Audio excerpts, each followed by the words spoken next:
ফেরেশতাদেরকে ডাক দিয়ে বলে দেন, আমার আল্লাহ ওই বান্দার উপরে রাজি, আমি জিবরাইল ওই বান্দার উপরে রাজি।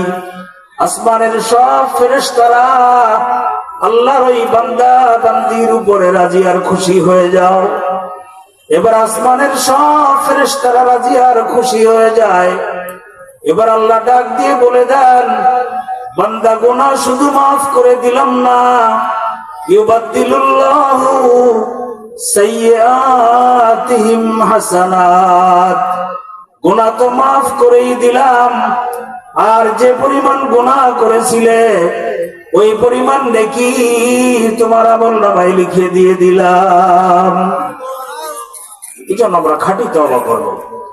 তওবার মতো তওবা যদি করতে পারি, যত বড় গুনাহগার আমি হই না কেন, আল্লাহ পাক মাফ করে দেওয়ার জন্য বসে আছেন না, শুধু অপেক্ষা করতেছেন আজকে আমাদেরকে মাফই করে দিবেন। বলেন আলহামদুলিল্লাহ। হযরত হাসান বসরি রহমাতুল্লাহ আলাইহি, উনি ওনার জামানায় ওনার একজন মহিলা মুরিদ ছিলেন। হাসান বসরির নাম শুনছেন না আপনারা? কি বলেন? হাসান বসরি রহমাতুল্লাহ আলাইহি তাবী তো ছিলেনই, এমনকি ওনার আম্মা নবীজি মুস্তাফা সাল্লাল্লাহু আলাইহি ওয়াসাল্লামের স্ত্রী উম্মে সালমার খাদিমা ছিলেন হাসান বসরির আম্মা। তো সেই সূত্রে যখন উনি ওনার আম্মা নবীজির ঘরে কাজ কাম করতেন, তখন হাসান বসরি রহমতুল্লাহ আলাইহি কান্নাকাটি করতেন, আর আম্মা জান উম্মে সালমা কোলে নিয়ে নবীজির স্ত্রী হাসান বসরিকে দুধ পান করাতেন। বলেন সুবহানাল্লাহ, কত বড় মর্যাদার অধিকারী ছিলেন। তো হাসান বসরি রহমতুল্লাহ আলাইহির একজন মহিলা ছাত্রী বা মুরিদ শাগরিদদের মধ্যে ছিলেন। তার একটা ছেলে ছিল, সে ওই সময় ওই জামানার মধ্যে ওই শহরের সব থেকে নিকৃষ্টতম একজন ব্যক্তি, অর্থাৎ গুনাহ এমন কোন গুনাহ নেই সে যা করেনি। মা বারবার এসে তার উস্তাদের কাছে বলতেন, আমার ছেলেটাকে তওবা পড়াই দেন। তওবা পড়াই দিত, ওয়াদা করত, আবার সেই গুনাহগুলি করত। যত প্রকার নাফরমানি আছে তাই সে করত, সকলেই তাকে চিনত। তো এভাবে হঠাৎ করে একটা কঠিন রোগে আক্রান্ত হয়ে গেছে ওই ছেলেটা, মৃত্যু শয্যায়। এখন এমন একটা পরিস্থিতি, যে কোনো টাইমে তার মৃত্যু হয়ে যাবে। মা তো সন্তান এই অবস্থায় নাফরমান হালাতে দুনিয়ার থেকে বিদায় নিবে, মায়ের মন তো আর মানে না।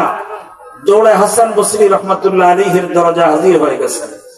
এসে বলতেছেন, আমার উস্তাদ, আমার ছেলেটা তো যে কোনো মুহূর্তে মারা যেতে পারে, তো আপনি একটু আসেন, তাকে একটু তওবাটা পড়ায় দেন। তো বলে, না, জীবনে বহুবার আমি তোমার সন্তানকে তওবা পড়িয়েছি, অনেকবার আমার সাথে ওয়াদা করেছে গুনাহ করবে না, নাফরমানি করবে না, তারপরেও তোমার ছেলে ওয়াদা খিলাফ করছে আমার সাথে, আমি আর তার তওবা পড়াইতে পারবো না। মা নিরাশ হয়ে দরজায় চলে আসছে, ছেলেও বুঝতে পারছে মা নিরাশ হয়ে আসছে হাসান বসরির দরজার থেকে।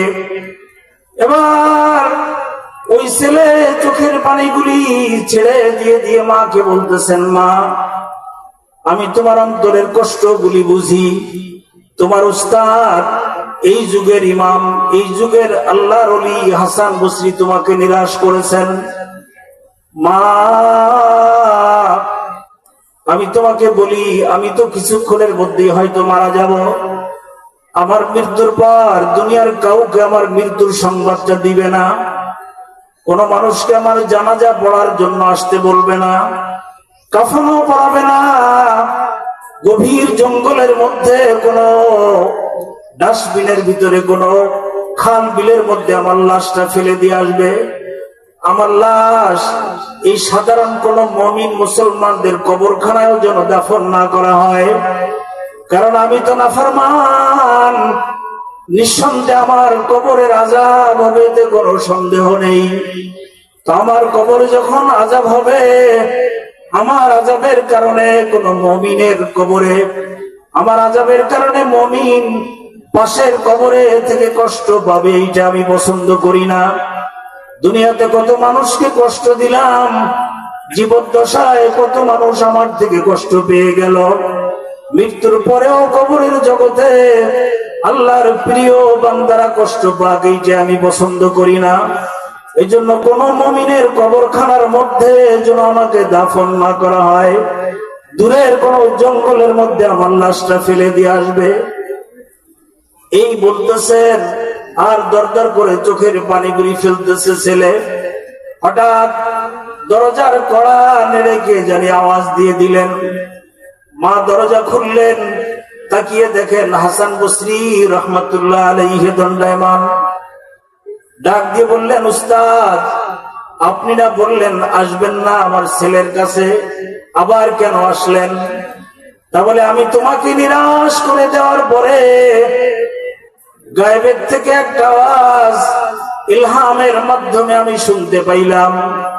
আমার রবের পক্ষ থেকে আমাকে জানানো হলো, হাসান জলদি জলদি করে তুমি চলে যাও।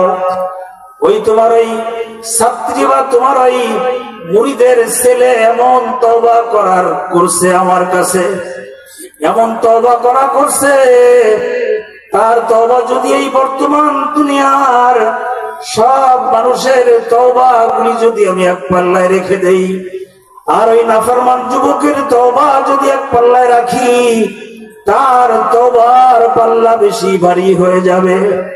জলদি দরজা খুলে দাও, আমি তোমার ছেলে এটাকে একটু কালিমা পড়াই দেই। হাসান বসরি ঢুকলেন, আর শিওরে বসে কালিমা পড়ানোর সাথে সাথে বিদায়। নিজে গোসল দিলেন, নিজে কাফন পরালেন, নিজে জানাজা পড়াইলেন, নিজ হাতে তাকে দাফন করে দিলেন। এই জন্য আমার ভাইরা, যুবকেরা বলবো, গুনাহ করছি বেশুমার অগণিত গুনাহ, কোন নিরাশ হওয়ার কারণ নেই। কোন রকম আল্লাহ রহমত থেকে মাহরুম যেন না হয়ে যাই।